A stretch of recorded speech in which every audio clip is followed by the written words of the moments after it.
Welcome back, my friends, to AA Recovery Interviews. I'm your host, Howard L., and I'm an alcoholic. Sober since January 1st, 1988, one day at a time. I'm grateful you've joined us. AA Recovery Interviews is the podcast where Alcoholics Anonymous members from around the world share their timeless and extraordinary stories of experience, strength, and hope. As of this date, there are more than 175 interviews in this podcast series, all of which you can enjoy on aarecoveryinterviews.com and all other podcast apps. Celebrating 36 years of sobriety on the day of this interview, my guest, Audie M, recorded this episode of AA Recovery Interviews during some free time between meetings at a men's AA retreat. Audie's proclivity for drinking was influenced by his father's alcoholism and his mother's helplessness in dealing with it. Audie took up the family gauntlet and became a regular drinker in his late teens and early 20s. His growing use of alcohol fed the disease until it was in hot pursuit of his psyche. Like many of us who are functional alcoholics, Audie held the disease at bay while he managed to sustain a job and marriage. But soon, crack cocaine entered the picture. In short order, the dual addictions of booze and crack began ripping his life apart. By the time he had his moment of clarity, he was teetering on the precipice. Providentially, it was rehab followed by AA that pulled him back from the edge. Early and constant work in the program resulted in Audie's long-term sobriety, making him dedicated to the steps and the fellowship of Alcoholics Anonymous. Audie's calm demeanor displays the gratitude and humility of a strong AA member. His experience will be both helpful and encouraging to those in every stage of sobriety. So please enjoy listening for the next 68 minutes to this episode of AA Recovery Interviews with my friend and AA brother, Audie M. My name is Audie, and I'm simply an alcoholic addict. Hi, Audie. Thanks for being with me today. You're welcome, and my sobriety date is April the 5th of 1989. Oh, that's great. Now, we're going to talk a little bit about your sobriety today, and Okay. I appreciate you taking the time. We're actually recording this interview at a Holy Name Retreat Center men's 12-step AA retreat, and we've had the opportunity to take a little while to get to know each other this way, because I don't believe we've really known each other. No, we just met over the weekend. Yeah. Sitting around, sharing, breaking bread together, doing, breakfast, lunch. And doing lots and lots of meetings. And lots of meetings, but having an opportunity to connect in just general conversation. Yeah, that's what this is all about. So it's a really special day for you today, isn't it? Yes, sir. Today I celebrate 36 years of uninterrupted sobriety, something that I'm not necessarily, I won't say proud about, but I'm grateful. Grateful. I'm grateful. I'll let y'all be proud. Yeah, that's right. Let others be proud. Let others be proud. Stay grateful. Me be grateful. Being proud means you're taking credit for something. Being grateful means you're giving credit. Exactly. And if you've stayed sober for 36 years, first of all, it's a miracle for an alcoholic to stay sober one day, let alone 36 years. Exactly. And so you've done it 36 years nonstop since you first got sober on this day 36 years ago. 36 years ago today, I remember the calendar specifically. April the 5th of 1989 was on a Wednesday. Yes. It was in the middle of the week. It was a beautiful day. And it was the day that I went into treatment and became acquainted with the 12-Step Fellowship. I had made a phone call to St. Joseph's Hospital and gotten some information. Now, if we were able to go back in a time machine and talk to the Audie of, let's say, 40 years ago, or even as a child, and someone were to say to you, 36 years from now, you're going to be sitting in a meeting of Alcoholics Anonymous, what would you have said to them? They must be out of their mind. Why is that? Well, because I kind of had what you would consider to be a normal childhood. Did you? Yeah, I have mother and father. My mom was a school teacher, retired school teacher. Mm-hmm. My dad worked for the post office. Mm-hmm. Two-parent household. I got a younger brother. I'm the oldest. We're 9 years apart. I thought we were just living like folks do. Part of the first generation on the street I grew up on. My childhood sweetheart lived next door to me. Idyllic. Yeah, just a normal deal. Had no clue. When you said the word normal, I was thinking, yeah, I guess that would be what normal looks like. For some people. For some people. I mean, I didn't have a normal childhood. I had a horrible experience with childhood. But hearing men talk about having an ideal childhood, I'm always wondering, well, how come you're an alcoholic then? The book talks about that there are certain things that were already in place before the drugs and alcohol came along. So there was a manner of living. And sometimes I think we don't know what to call it till we get on the other side. Yeah. You know, I can look back now and see that what I thought was normal was really living under dysfunction. Dysfunction becomes the new normal. My dad drank. My mom didn't. But they were married, normal household, go to school, get the good grades, play Little League baseball, baseball in high school, graduate from high school, go to college. Everything that we see every day that we see it on television. It's just a norm. Yeah. But didn't really discover till I got in the recovery process that when I was able to see things for what they really were, we were living in a dysfunction. I get that. And a lot of people who come into the program come in after a period of time that they spent drinking and using drugs to get through the things that were bugging them since their childhood. What was there about your childhood that might have predicted that one day you would be an addict and an alcoholic? I don't really know if I could really pinpoint it on something in specific. Because as a teenager, we kind of did the stuff that most teenagers do. Now, there was a time period where there was a little experimentation, but one of my friends, they lived across the street from. Summertime, parents at work, kids just doing what they do, smoked a joint, really didn't like it, because I get quiet, and then the next thing I know, an hour later, I'm eating everything in the refrigerator, and I'm like, I don't like this. Yeah, I get that. So it just wasn't there was no way that I could really predict it. But as I'm able to look back, I can see that, your parents do the best that they can. It wasn't fun. It just wasn't fun. So it wasn't a big thing. How old were you when you first took it? Probably 13, 14 years old. That was on marijuana. How about with drinking? When was the first time you took a drink? The earliest I can remember is my parents having parties at the house, and they'd be playing games and card games and that kind of stuff. And after the party was over, helping clean up and, peeking around the corner to see if my parents are watching, and just kind of curious because they used to have this beer called Country Club. Used to come in this little, and just, pick up one. You could feel that there's something in it and kind of take a sip and And I did that until I turned up one, and it was cigarette butts. Oh, no. Wow, talk about aversion therapy. Yeah. So it just, the curiosity, the things, I wish was the turning point. Obviously not. My thing didn't really happen till I got into college. And when you're getting into college, you're trying to find your way, so to speak. So things were kind of uneventful when it comes to drinking and getting into trouble and using marijuana or other drugs until you get into college. Yeah. It still had the same outcome. What were the circumstances under which it started? Just normal stuff, hanging out. It was one incident, I remember a young lady I dated in high school that I got to know some of her friends because we went to two different high schools. Uh-huh. And I got to know a couple of her friends. And so many of them lived on the north side of Houston. And so we, from different events kind of during the summer and dating her, we kind of got to know each other. And so when we got to college, she went to a different school. She was still here in Houston, but she went to U of H and I went to Texas Southern.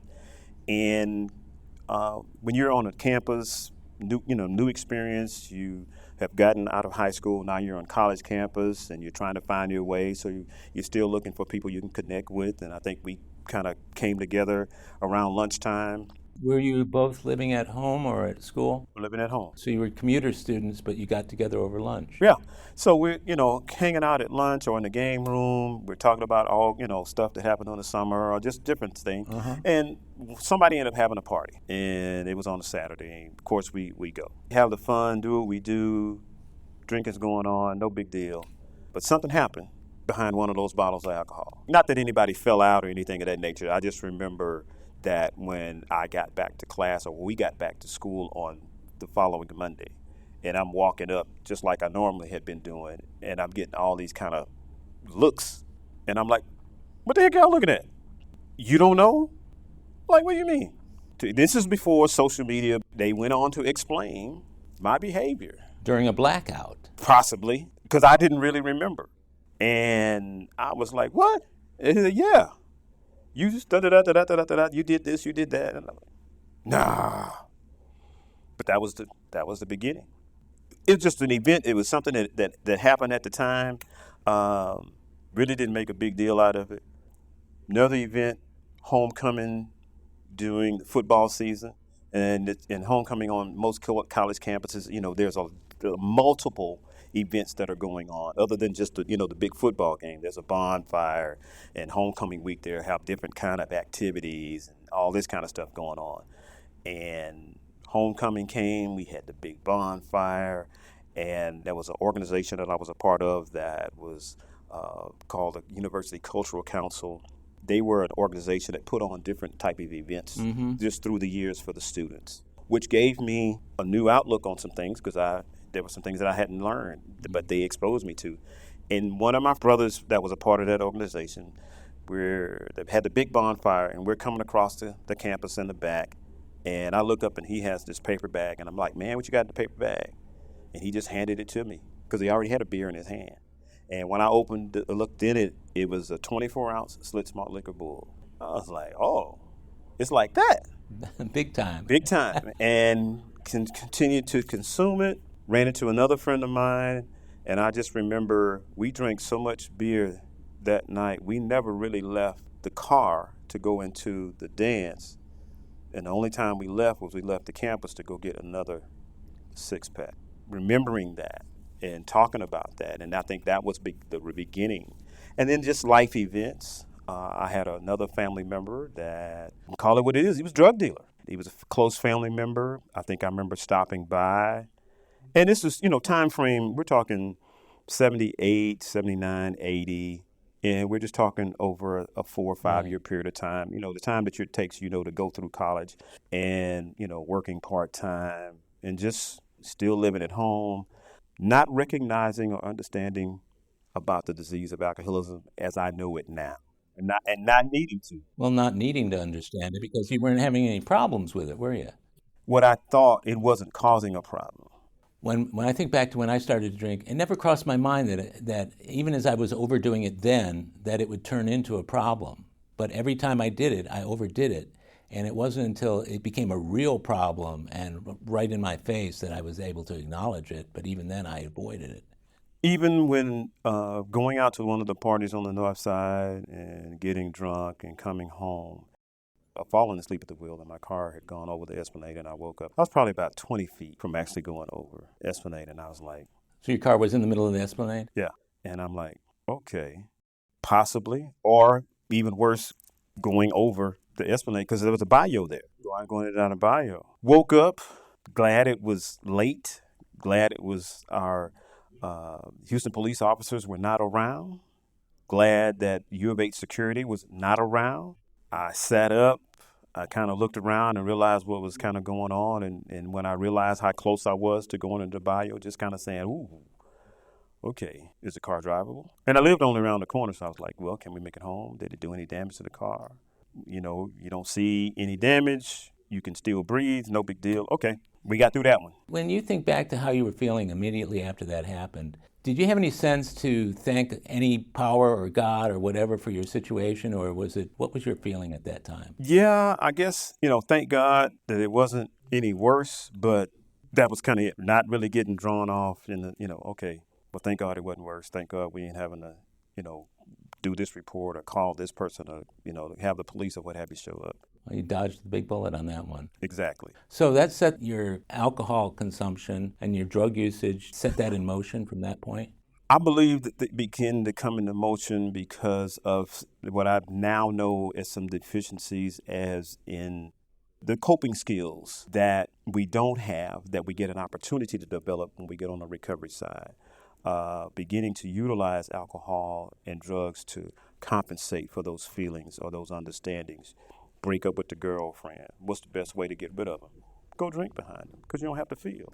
So breakup of girlfriend, that's one set of feelings. What other feelings were you having at the time that were being dealt with by the alcohol? Probably low self-esteem, not believing in oneself. I don't know, dealing with pressures of being in college. My mom's a college graduate. My dad's a government worker. My childhood sweetheart is an OBGYN. Her parents were teachers. She went on to medical school. The comparisons that we do from looking at ourselves and comparing ourselves with other folks and not measuring up, Well, they're moving ahead and pulling away. moving ahead, doing things, pulling away, you're kind of stuck, so to speak. So were you stuck at that time? I think I was, but not knowing, because they say hindsight is 20/20. So now that I can kind of look at it, yeah, being stuck.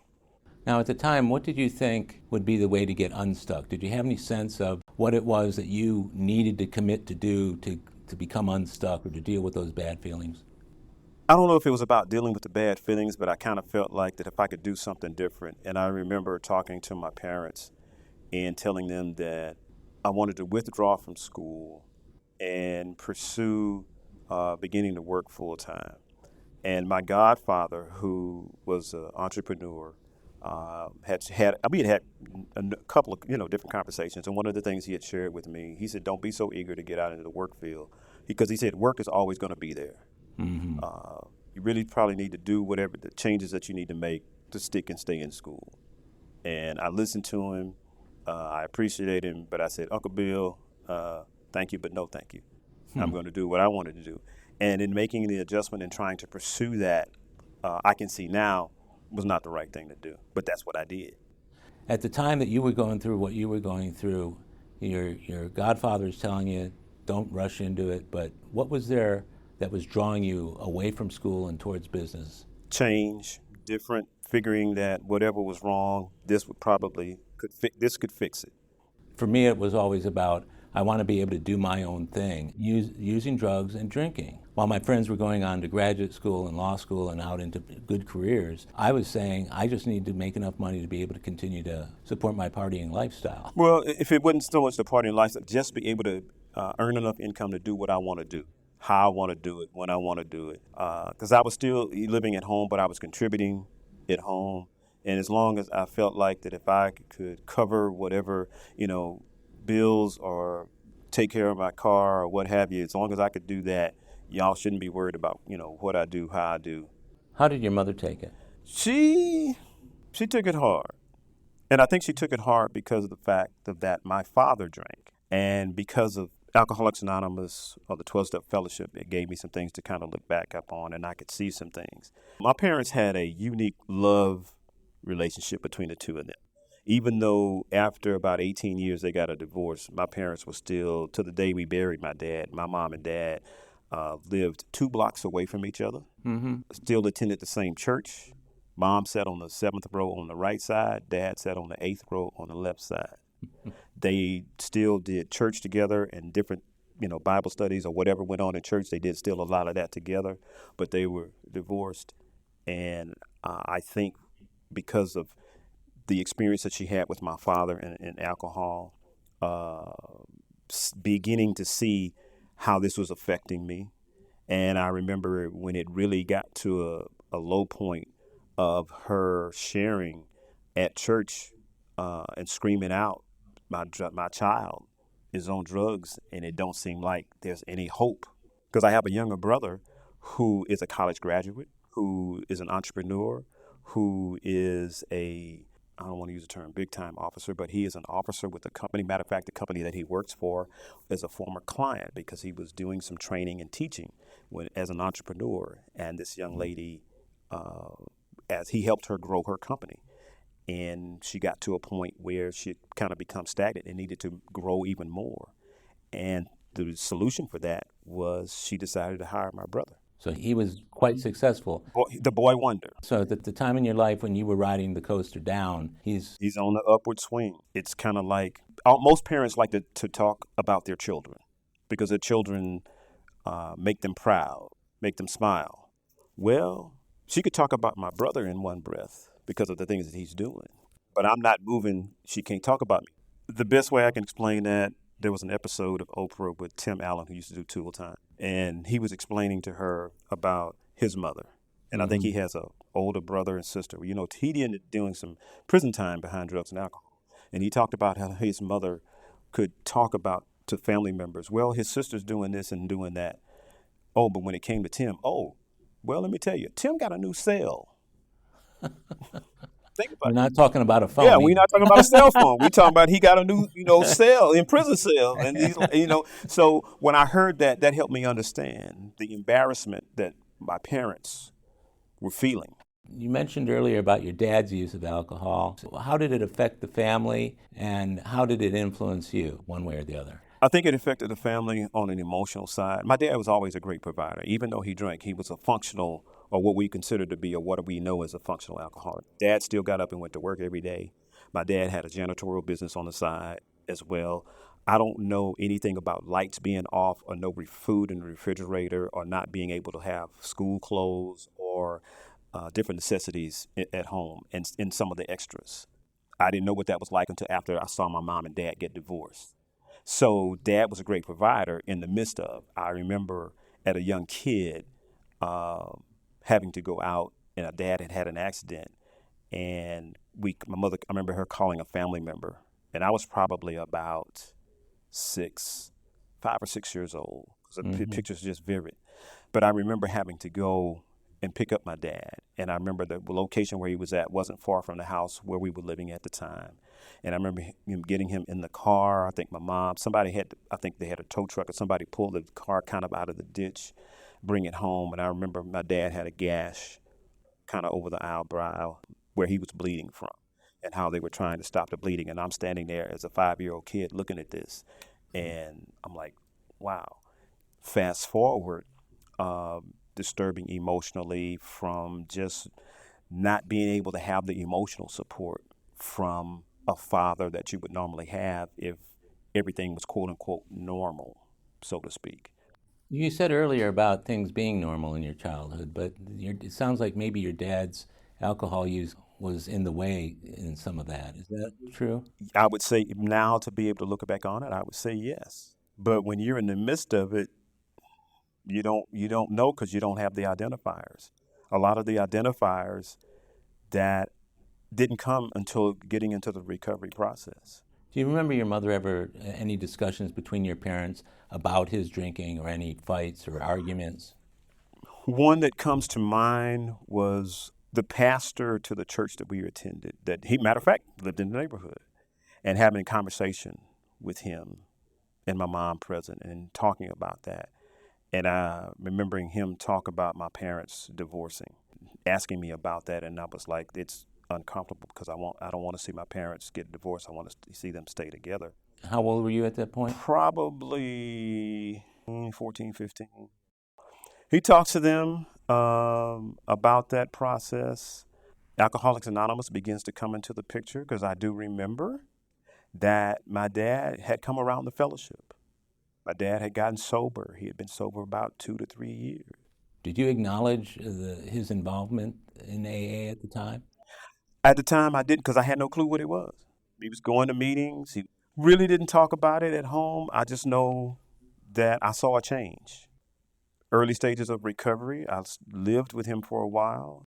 There was about 2 to 3 years of sobriety. It appeared that things were going for the better. But they still ended up getting a divorce. Remember, my dad moved out. What did your mom tell you about that at the time when you asked the question why? She just basically kind of said that, with your dad's drinking, I can't take this anymore. We need to do something different. So your dad's drinking was a factor. Yeah. I remember us for a time period. My mom and I and my brother, we moved out. At that time, my dad still stayed at the house. I remember us moving to an apartment complex. Wasn't far away. Then I remember moving in with her brother, my uncle, who lived in Cashmere Gardens. Big change. Big change in what way? Big change in from what was used to the norm. You're now having to get up and go to school, but you're living at your uncle's house. Not that he didn't love you, not that he wouldn't take care of you, but it's not home. But he wasn't your dad either. And he wasn't my dad. What kind of relationship did you have with your father when they split? It was challenging. In what ways? Things like getting angry with him because of the fact that football season, high school, going to the football games. And he wasn't sober at this point? No, he wasn't sober at this point. And communicating with him that, Dad, the game ends at such and such a time. But to make sure, I'll call you. And having to call the house multiple times before the phone get picked up. And you got your best friend that you grew up with you, and you guys are standing outside the stadium, the lights are cutting off. Police officers are asking, well, you guys got our way home, and you're telling them yes, and you've already used the phone a couple of times. And then the delay, and then finally arriving, and then you can look at him and see he's been drinking. So he was drunk when he picked you up? Yep. Is it safe to say your relationship with him was contentious at times? Yes, it was. I'm still grateful for the recovery process, because once getting sober and getting on the other side, there were things that we were able to work on.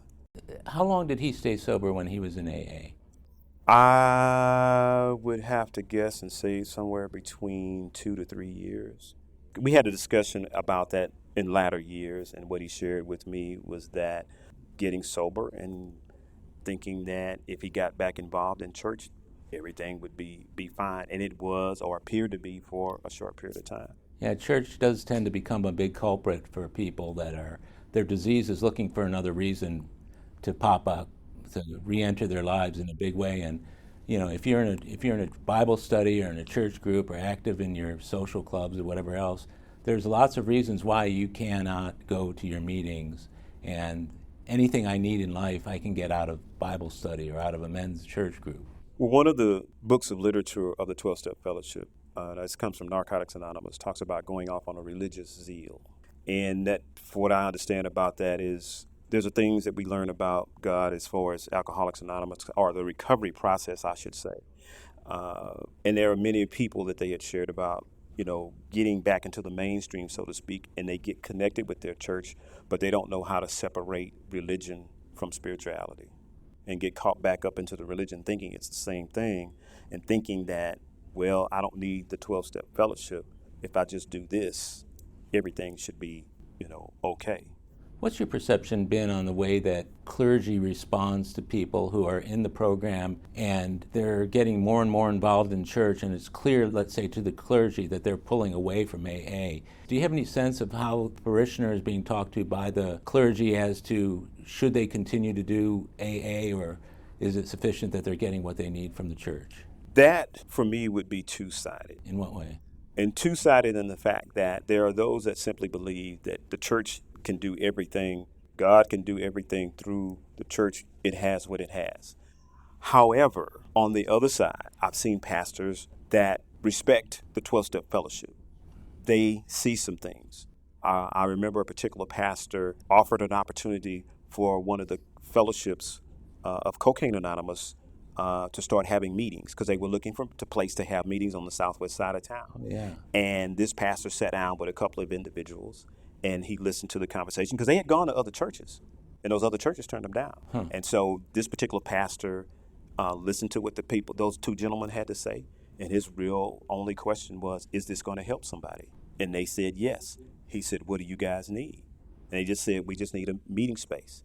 And so they began to have meetings at that location. So this particular pastor had a different respect for the recovery process, but it didn't come immediately. He was willing to open up the doors, but through the years of them having meetings at this location, growing and doing celebrations and different things, and them inviting him to participate, or at least to come and attend. Mm-hmm. And so him being in those meetings, or him being a part of those celebrations, he saw something different. I think he began to see how the 12-step fellowship could actually become an asset. Well, yeah, he gets to see how a few or many of his parishioners who participate in that 12-step program, their lives are saved by it. That's pretty much what happened. It doesn't take a genius to look at it and say, lives being saved by providing a room for Cocaine Anonymous. It's a no-brainer, isn't it? Seeing that and experiencing that, I think, had an effect in understanding that the church just wasn't the only way that God operated. The same God that he's come to know, love, serve through his education, through school, ministry, and what have you, is the same God that was doing stuff for these folks over here through the 12-step fellowship. It can be mutually beneficial. And I think that's what he saw. Let's go ahead and switch gears here a little bit, Audie, and talk about from the time that you started working until, let's say, how old were you when you got into AA? I was 28, about to turn 29. Okay, so you had a period of time, let's say 8 to 10 years, when you were actively in addiction and alcoholism. Hmm. Tell me about that period of time. What sticks out to you in your mind as some of the pivotal points, either downward or upward, during that period? Just really trying to want to do my own thing. Don't want nobody to tell me what to do. Thinking that I could control whatever it was that I was doing. The drinking didn't really appear to be too much of a problem until I got introduced to crack cocaine through a family member. This same family member I was speaking of earlier that was selling drugs. This was my god brother. We had known each other since we were kids, and had gone by one day. He says, "I got something I want you to try." And I'm thinking, okay, what else is it than what you're selling? It turned out to be crack cocaine. He mushed it up and put it into a marijuana cigarette, what they call the primo. And all I know is one hit, the endorphins and all that stuff that they talk about in the recovery process. I felt all of that. And from that, it was like an explosion went on in my brain. And I was doing everything that I could to continue to try to experience that feeling. Mm-hmm. From that, and it didn't, crack cocaine, it didn't take long. It accelerated the process, because if it had just been strictly alcohol, probably would have been out there a little bit longer. Is there a physical addictive quality of crack cocaine, or is it more you want that high? Does it physically get involved in your body? I think it's a combination of that as well, because I also noticed the responses from people because of the weight loss. But also what I discovered, I was chasing that feeling, that high, that boom, that orgasm. I have a friend who talks about that. I asked him about heroin one time, and he says it's like a continuous orgasm And that you're chasing. that you're chasing, and you never quite catch up to it, do you? Never. So how old were you when you tried crack? I was probably 26. So we're only a couple of years away from sobriety. That's what I'm saying. Swiftly. Swiftly. I had a predecessor who was sharing at a convention recently that talked about using heroin. And he started using cocaine to stop the heroin. But he also talked about how when he started using cocaine, how it accelerated Yeah. him to the recovery process. And one of the reasons why so many of the rehab facilities have a lot of young people in them is because of how quickly the disease accelerates the downward spiral. Whereas we can stay alcoholic for years and years before we start spiraling, but when you're doing crack cocaine and some of the other drugs that are out there, the demise is very, very quick, isn't it? The demise is very, very fast. It's like getting paid just imagine getting paid on a Friday and not being able to buy a Whataburger on Monday. The acceleration, the mind tricks that you play on yourself, telling yourself, I'm not going to spend all my money, giving it to a parent to hold for you, and then becoming like a demon because you've run out of money or run out of dope to go get that which you gave to them to get back. Fooling yourself to put it in one pocket or put it in a safe place in the house, and then telling yourself that you're not going to, and then getting to a point where you can't even stop that. Depending on your free will to do the job, that's being completely counteracted by the crack cocaine. You're following the direction of something that really doesn't have a taste, smell, but it's commanding you to do. And a lot of different people, as you hear in their drunkalogs or their stories, those that are able to really get honest can tell you about the degradation of the lengths of what it brought them to. When you compare the drug addiction, let's say from crack cocaine to the alcoholism, do you perceive a difference in the level of shame between the two? Somewhat, and when I say somewhat, because of the lengths that I've experienced, and the stories I've heard of others that they experienced because of the use of cocaine in any form, of what it did to them as far as from selling their bodies to having garage sales at 3 o'clock in the morning to the things that they would, you know, in one of the TV movies with the Temptations, one of the lead singers had a crack cocaine deal so bad that he showed up at the dope house and he's spending money and what have you. And then he realizes he wants to get high again. And he tries to give the guy some tickets, and the guy looks at the tickets. Man, these tickets was for yesterday. And he realized at the point that he had missed another engagement. And then he turns around and says, okay, I got keys to a brand new Lincoln outside. Take these. So you're giving individuals, literally giving not only all of the finances that he had, but now he's selling the car. Wow. And from selling the car to selling items out of the house, everything, that's not nailed down. You're getting it to going to the pawn shop, having items that you go back and forth to the pawn shop. If you go to the pawn shop long enough, eventually they're going to keep it. And so watching that, experiencing that, because somewhere I think deeply spiritually, that something is wrong. You just can't pinpoint it. You just know that there's something wrong. But you keep moving in a particular direction that drug is pulling you. Yeah. Is that perception between knowing something's wrong because you're drinking alcoholically, or you know something wrong because you're using crack cocaine, is one or the other a stronger compulsion? I don't think so, because when you look at the disease for what it really is, the disease is the disease. And from my perspective, I understand that the different 12-step fellowships have their language, have their understanding. But at the end of the day, when you look at the steps, you can put them up side by side. Step one is still step one. We're still in the disease, whether we call it alcoholism or drug addiction or whatever. It is making you do something that you don't want to do. Yeah. Now, alcohol might take a little longer. Crack cocaine or cocaine may take a little shorter. But you're still under the command of something that you can't pull away from. We'll be right back. My friends, if you're enjoying AA recovery interviews, I invite you to check out my latest audiobook, Alcoholics Anonymous, the story of how more than 100 men have recovered from alcoholism. This is the word-for-word, cover-to-cover reading of the first edition of the Big Book, published in 1939. It's a relaxing yet meaningful and engaging way to listen to the Big Book anytime, any place. Have a free listen at Audible, iTunes, or Amazon. While you're there, search for my other audiobook, Lost Stories of the Big Book, 30 original stories from the first and or second editions missing from the third and fourth editions of Alcoholics Anonymous. It's an engaging audiobook that brings these stories to life for AA members who've never seen them. These timeless testimonials were originally cut to make room for newer stories in the third and fourth editions. But their vitally important messages of hope are as meaningful today as they were when they were first published. Many listeners will hear these stories for the very first time. It's also available from Amazon as a Kindle book or in paperback if you'd like to read along. You're going to love it. And we're back.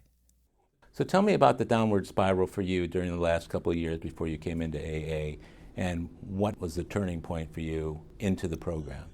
Different experiences. I was working for an engineering firm, had started that job through a personnel service, did well, got promoted on that job. While you were continuing to use? Continuing to use. But I began, as I'm able to look back, begin to see how the disease could be so cunning, baffling, and powerful, what the Big Book says. At that company, they had a employees club. And in the employees club, we had different vending machines throughout the building. And so the employees club would basically go to places like Sam's to get the snacks for the vending machines. But also at the same time, they had a cash box. So that if you were short on your check a little bit or during the week had a little hard time, you could actually come in and write a check, take cash out, and then when you got paid, bring back what you took out. Well, the only problem with that is that became a regular thing. Mm-hmm. And I'm trying to figure out why these folks are looking at me kind of crazy. I'm like, well, y'all getting your money back. But it was what was being driven behind that. Having access to a company vehicle, bringing the vehicle back to work on Monday morning, but not being able to fill up the tank. Just things of that nature, coming to an understanding of trying to stop on my own and going to a company function. I remember them having a big crawfish boil because at that engineering company, we got early on Friday. Making a decision to stop. Had stopped for a couple of weeks, no problem. They have the company function. I attend. They had these big tubs where they had, wine on ice, beer on ice. And I just remember eating and everything is fine. And somewhere in there I decide, you know what? I'm going to take a couple of beers, take them home, should be able to have a beer and relax. By the time I got home, Howard, from what I understand about the disease, began to take effect. By the time I got home, I had that beer, and it didn't take long for something to be activated in my body. That, okay, this is cool, but you want more. And now your brain gets to thinking, and the next thing you know, you're off to the races. This was a period where you were stopped from the alcohol and the crack cocaine? Yeah. So you were not doing any of that during this really short period of time. Correct. And so what did you come away from that couple of weeks having learned about yourself or about the disease? Was there anything there that may have prompted you to say, I need some help, or was it a while until that occurred? It was something that was prompted because I remember having a conversation with the personnel manager and sharing about having an issue and that I needed some help. And he was kind of reluctant, but he did try to point me in a direction or try to give me some information where I had to make, several different phone calls over a short period of time to try to find out. And EAPs weren't big back then. At that time, on the job that I was on, they had a drug policy in place for employees that worked in the field. I didn't work in the field. I worked in the office. So you weren't subject to that. So I wasn't subject to that. One of the senior vice presidents said, Audie, I don't have a lot of answers. There's some things that I have to research because you don't fall up under, we have a policy in place for employees that work in the field. We can drug test them. We can do that on a regular basis. But we don't have that same policy for individuals in the office. I got to go look and see what's on the books and how to do this. There were multiple treatment facilities all over. I was in treatment for 2 weeks. However, there were others that I had gotten to know over the years who had been in treatment for a month, 30 days. There were some facilities where they would extend it to some people being in treatment for as much as 6 months. Yeah, whatever the insurance would pay out. Whatever the insurance, I saw individuals do the 30 days, be clean for a little bit of time, and then go right back into treatment a second time, and the company happened to, because of the insurance being, having to cover it for another 30, 60 days. I was in treatment for 2 weeks.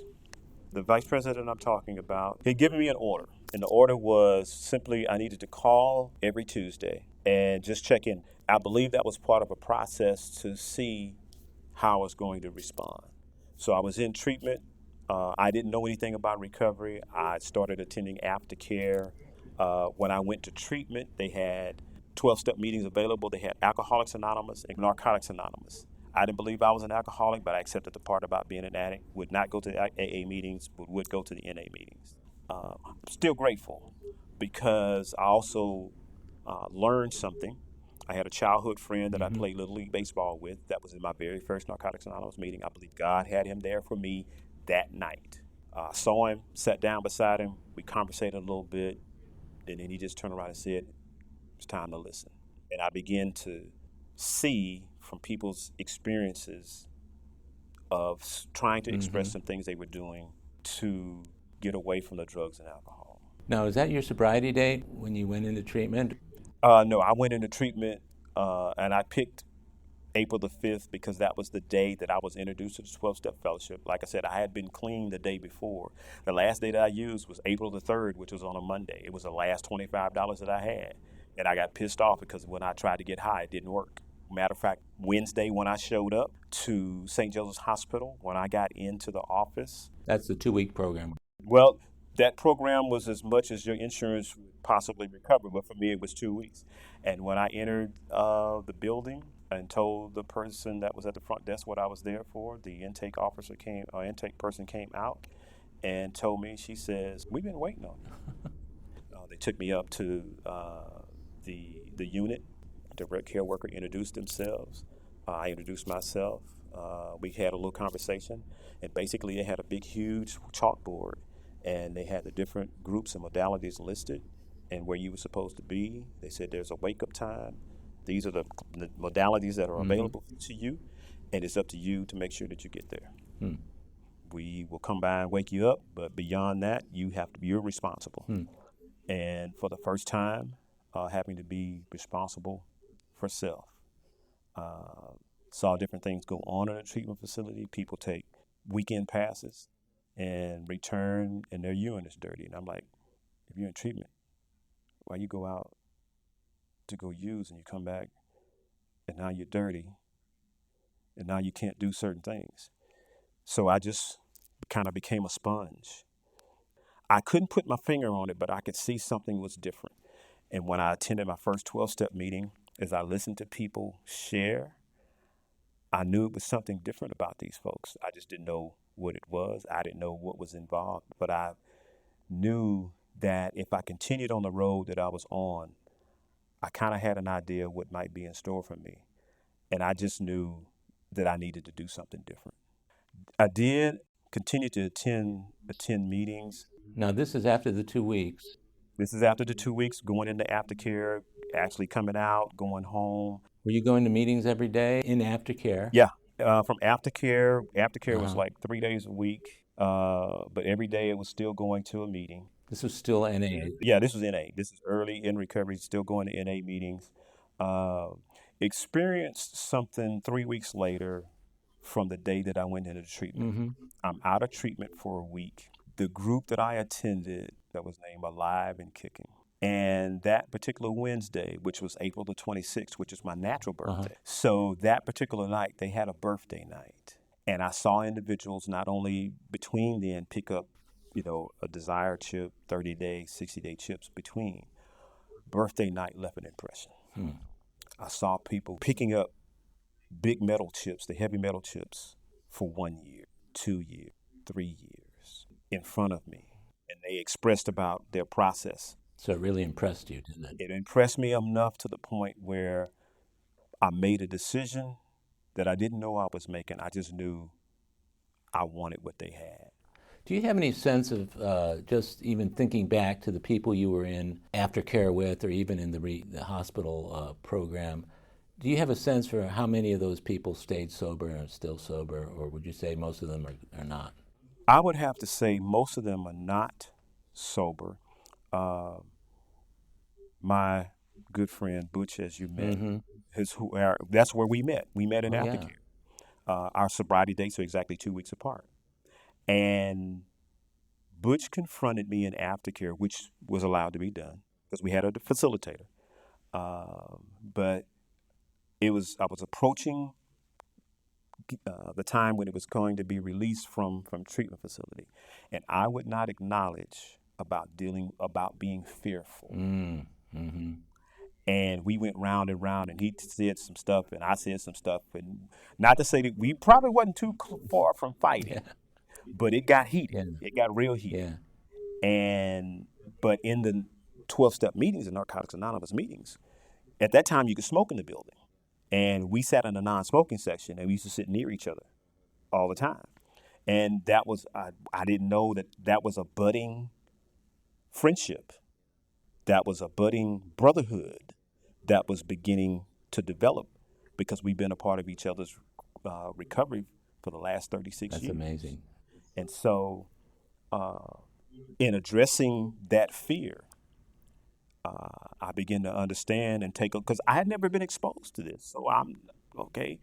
And so once I began to acknowledge that and start to look at things a little bit different, because we were part of aftercare for over a year, there were individuals that were a part of the recovery process early that I just remember them in aftercare, and I think in one of the modalities talking about the percentages. Yeah. And I remember them kind of making statements about looking to the left and looking to the right. About a year from now, as full as this room is, it might be 3 of y'all that might make it. What a great thing to have happen to you early in sobriety, to have God put another man into your life, that you could go on parallel courses into recovery. It was a development of a relationship that I didn't know that it was going to turn out to be how it has become as of today. We were just I think at that stage of the game, just really concerned about just getting and staying sober, and begin to understand some things about what to do. And it was important about going to meetings. Yeah. And at the time, I didn't have a car. He did. That car wouldn't get reversed, but we would go to meetings. And we got stuck in some places where we'd have to get out, push the car, turn it around. but we got in it and we went to meetings. And we went to meetings all over this city because we found out the importance of how important it was to attend. So we're talking about a transition from NA meetings to AA meetings?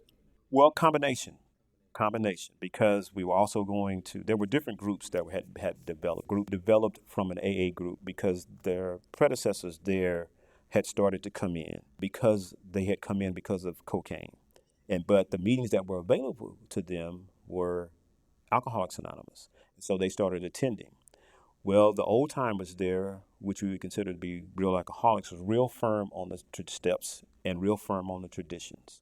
And so, long story short, when they began to start sharing, and there was some of them that kind of went to war because of what is in the doctor's opinion, what ended up really happening is those individuals were still coming. Some of the old timers from one particular group got together with those folks and said, okay, we need to do something here. And what we're willing to do is you guys really need to go start your own meeting. And what we're willing to do what we can to assist you.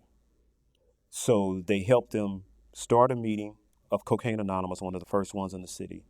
The group at that time moved their noon meeting back to 11 so that this group could have their meetings at noon, so that the individuals could still come to the 11 o'clock meeting and then still go to Cocaine Anonymous meeting. That's great. Through the years, those two groups supported each other in various ways. And so some of the predecessors began to help Cocaine Anonymous grow throughout the city. So we had meetings all over. Yeah. And it was about getting to meetings. You're still looking at the individual that did not believe he was an alcoholic. Right. But what saved me was in Narcotics Anonymous preamble at the very bottom. It says, thinking of alcohol as different from other drugs has caused a great many addicts to relapse. We cannot afford to be confused about this. Alcohol is a drug. So from the Narcotics Anonymous perspective, they put alcohol and any drug your choice in the same category. So you went from being a drug addict to being an alcoholic. Not quite. I'm putting them in the same category. I'm coming into a new understanding. So, but not only that, I got a live visual picture of what that looks like because I experienced being in meetings, hearing about individuals relapsing. When those individuals shared their story, they did not talk about going directly, not all of them talked about going directly to their drug of choice. They talked about drinking first. And then, because of what happens, the insanity, the phenomenon of craving, because the phenomenon of craving doesn't take place till I put it in my body. And so what was happening, they put alcohol in their body, setting off the phenomenon of craving. And in that process, they end up going back to their drug of choice. So I had a live visual picture. I got tricked into going to my first AA meeting. Butch knew that we were about going to meetings. He just eased up to me and said, hey, man, they got a meeting on the southeast side of town. I think we need to go. They got a lot of sobriety over there. I'm thinking this is one of what we've been doing. No big deal. Get to the meeting, Howard. Didn't realize it was Alcoholics Anonymous until somebody started identifying. I got up and walked out. But I had to ask myself a question. Where were you going to go? Because I was riding with Butch.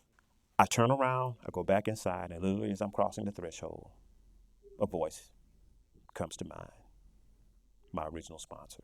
And he just simply said, Audie, in any meeting that you attend, listen for the similarities, not the differences. He didn't say any AA meeting. He didn't say any NA meeting. He didn't say any CA meeting. He said, in any meeting. I walked back in, I block out the portion of alcohol, and just sat there and I began to listen to those folks. Got encouraged to continue to come back. And as I continued, because I began to listen to the information that they were sharing, what I was looking at that I thought determined to me to be an alcoholic was totally different than what they were expressing in the rooms. I get that. So in the rooms, they weren't concerned about how much you drink. What their concern was about what happens to you when you drink. I began to read the literature. More about alcoholism starts to talk about that we have to look at ourselves because we are bodily and mentally different from other folks. I began to look at my family. I'm a lot like my dad, but my mother could take a bottle of wine, pour a glass, drink the wine in the glass, but the whole bottle go bad before she Sure. drinks the rest Yeah, of it. I get that. Ain't my story. So I saw that I was bodily and mentally different. And as I continued to attend that group, I began to learn more. You mentioned a sponsor too. Did you get a sponsor immediately when you went in? Not immediately. It took me a little while Uh-huh. to acquire that sponsor, but what I did do was to get names and phone numbers of individuals that were part of my home group to learn how to maybe develop the relationship with them, to find a comfortability so that eventually I knew I would get a sponsor. My first focus was just really just trying to just get So sober. the sponsor helped you work the steps and get acclimated and settled into the program.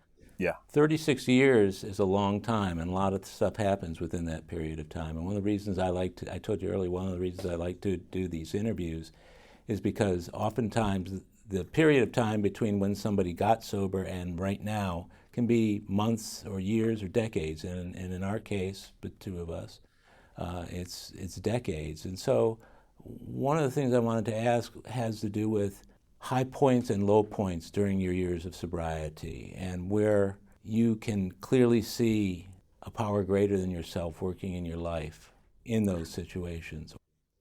Let me express it this way.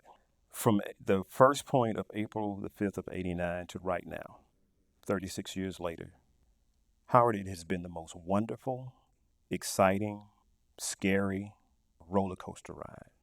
Feelings up, down, from getting sober to seeing how you can be sober but still living somewhat in the insanity, to understanding that there are things that I can be okay with, but God is not, to coming to an understanding the literature that you're reading, that you're learning how to implement that into your life and to learning how to change and learning how to adapt, to hearing an individual in the meeting talk about getting married and then having this thinking about it and having the same desire, and then finding myself 2 years later being married. Uh, Prior to our first year of being married, my ex-wife Marguerite had a daughter from a previous marriage, but Tawana's dad died when she was about 6 months old. So when we got married, I became a husband, a father, and a grandfather all in one I do. But leading up to our first year of marriage, Tawana dies. And the experience that I experienced at that time, the feelings that I went through, I'm grateful for the fellowship, because I remember being in meeting and hearing a gentleman talk about what he did when his daughter to die. This gentleman's daughter died, but he talked about what he did to stay sober with his daughter dying. I just remember Wow. hearing that and trying to implement that, trying to do what I heard, coming to meetings and talking about it till people are tired of me talking about it with a sponsor, learning how to utilize the tools to write about it, about how I feel and what's going up here, learning how to grieve, because everybody's processing. It seems like whenever those really major events happen, catastrophic situations like deaths or divorces or financial ruin, our disease tells us that now's the time to drink. But if we've been going to enough meetings and hearing enough people talk about getting through those things, sounds to me like that's what happened for you. That's what happened for me, and I saw it happen to countless others, because I wasn't the only one that had a daughter die. I wasn't the only one that had experienced being fired from a job. I wasn't the only one who experienced a challenging situation in their lives, uh, even good things happening. Because we just didn't get high because of the fact that my dog died. Yeah, We got we got high because of the fact we got a promotion on the yeah, job. yeah, We got high because of the fact that they gave us the keys to a brand new car because we qualified. yeah, yeah. So it just wasn't about negative things.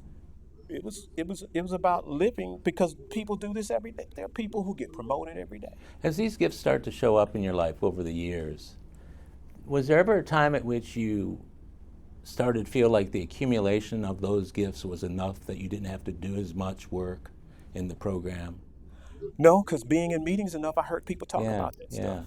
Which is why people need to. I always say if your life is going really well, you need to go to a meeting. It sounds counterintuitive. It's like Yeah. if your life is going so, you get to AA because your life is going so badly, but you work the program, your life improves to a great extent, and then you hear somebody say, you need to go to more meetings. It doesn't sound right.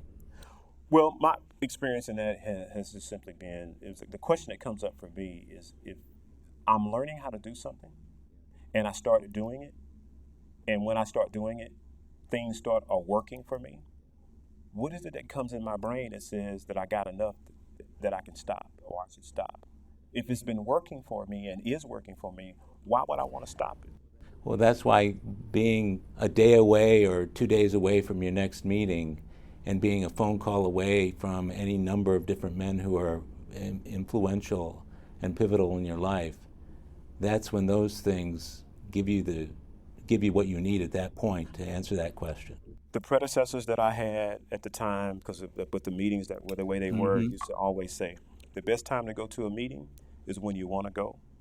The best time to go to a meeting is when you don't want to go, and the best time to go to a meeting is at 8 o'clock. What I got from that, they're just trying to stress how important it is. A sponsor is great, supporters are great, but nothing can meet the numbers when you consistently go to meetings on a regular basis. To have an issue, to be afraid to raise your hand and talk about it, and then having the strength to put it out there and allow God to work through those people to give you a solution. To sit in meetings and to hear people talk about their challenges, the thoughts that go on in their brain, what they're feeling, but they some kind of way made a decision to do just the opposite. The brain and the body, or the body would tell them to go get high, but the brain says, no, we're going to go here, and to begin to follow through. And as I begin to continue to keep coming to meetings and observe the changes, to read the literature, to begin to see that those things that were in the literature begin to jump off the pages and become alive in my life, I did what they suggested for me to do. I suit up and show up. Now, at this stage of the recovery, many people do, like you said, they'll talk about what happened before, but they're kind of reluctant to kind of talk about the day-to-day type stuff. Well, and the thing about it, when people talk about what it was like before, it's unlikely that anybody in that room or listening to them talk knew them at that point or observed them at that point. Yeah. When they got sober, again, a certain number of people might have been at their first meeting, but if you're active in AA, then people are going to be following your life a lot more closely than they previously did. And so whenever I know somebody who's slipped or has gotten away from meetings, I know it, they know that I know it, and hopefully I can say something that is pivotal to them deciding to go back to meetings. And it happens, that kind of thing happens all the time, doesn't it? It happens all the time, but I just simply need to try to be an exemplary example. And when I say exemplary, not that I'm something special, but I continue to go to meetings. One of the reasons that I believe I have long-term sobriety is I keep working at it. I keep utilizing, I keep learning how to use the tools. At different stages, different things have occurred. One of the most devastating things that have happened in the recovery process is getting the divorce, because I didn't ask for that. The woman that I got a divorce from was a prayer to God. I asked God for her. He blessed me with her. He gave us 20 years. My previous wife had adopted children before we got married. That's why I said I became a husband, a father, and a grandfather all in one I do. The relationships that were, built there. And so when the divorce happened, like I said, it wasn't something that I asked for. And I had to go through the process of fighting for that, her not willing to do. She wanted to do something different. I remember one of my predecessors sharing with me early on that a person has a right to make the decision to leave a relationship whenever they get ready. And so from having that relationship with that individual, sharing with me that information, to going through the divorce, to be getting to a point to be willing to learn how to practice a little humility, because I came home to a letter. At the time, my electricity was off. She said that she was going to do some things, and having to practice the humility to pick up the phone, ask her in a calm voice, not screaming at the top of my head, hey, I'm in between paychecks. Did you follow through on what you said you were going to do? Because right now I need you to do that for me. Will you take care of that? Yes, I will. She went ahead and did what she did. 5 minutes later, my lights are back on. But having to still deal with the feelings. Now having to talk about it. I didn't immediately call my sponsor, the person that I called who was closest to me, which was Butch. And I talked to him on the phone about it. And His response was, "Are you going to the meeting?" But you just don't understand. Marguerite just left. She's da da da da da da. Are you going to the meeting?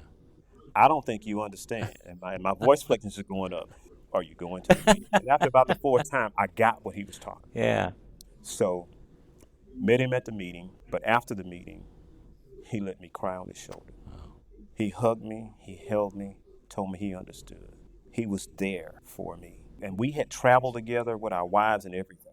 And this was one of the most challenging times to support me, to help me not point the finger, but to love me and to help me look at me. I've gone through the process. I've written, I've worked the steps through it. I've looked at the part that I played.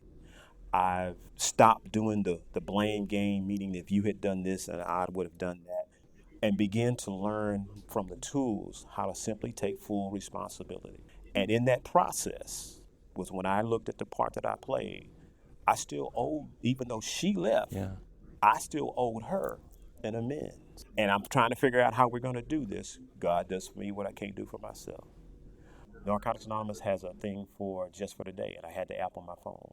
And when I looked at it, it talked about making amends, and it gave you the full rundown. I would suggest to anybody that is trying to make amends, don't do them on your own. Go make sure you have a conversation with your sponsor. But I read what was on there, and a couple of days later, she was coming in town because one of our grandsons was graduating from high school. She came by the house. Mm-hmm. We began to have conversation. I started crying. And she says, "What is this from?" I said, "What you don't realize is that I've had some pent up emotions for a long time. And now is an opportunity, and they're coming out." I said, "I'm just simply trying to be responsible for the actions that I have taken that may have made a decision at some point where you made a decision that you didn't want to be married to me anymore. So I'm cleaning up my side of the street. I'm being responsible for whatever actions that I took. I apologize. And the most other question that I'm afraid to ask you, but I'm going to ask you anyway. What can I do to make it right?" Because many times we want to apologize and think that that's okay. But the literature tells us I need to ask the question, what can I do to make up for it or correct the error of my way? She just basically said, continue to be you and continue to recover. Mm-hmm. And that's what I've worked on and tried to do. I've had to look at my marriage from a different perspective. I have a different perspective than what she has. I've had to look at different opportunities of where my gratitude comes from. Because Marguerite did something for me, or God did something for me through her with my father. We decided but Daddy was begin to show issues of dementia. She helped me take care of him.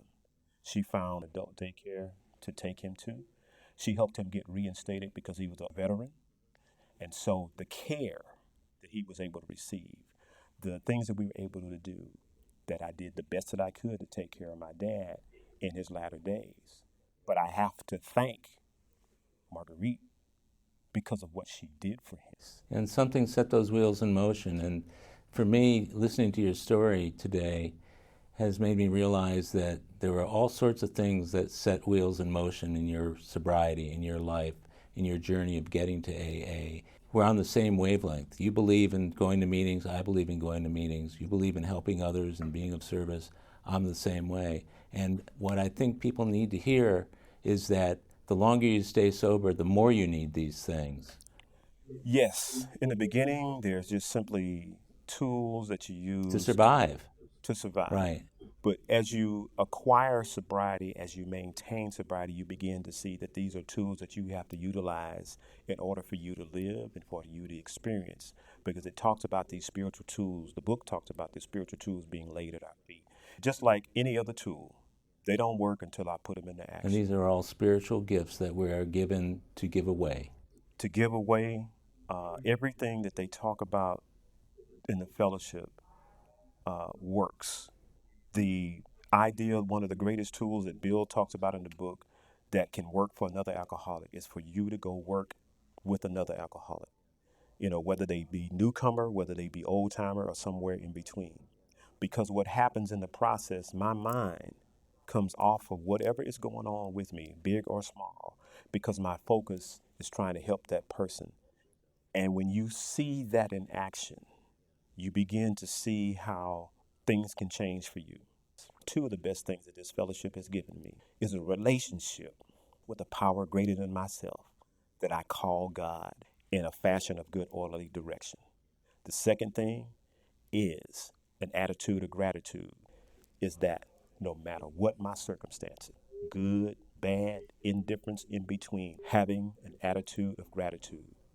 And does my gratitude show when my world is turned upside down?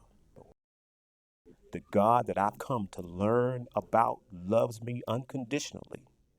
I have gratitude that you made a decision that you wanted to interview me. I'm grateful that it is my 36th celebration. I'm grateful that something has been shared that can make the difference in somebody else's life.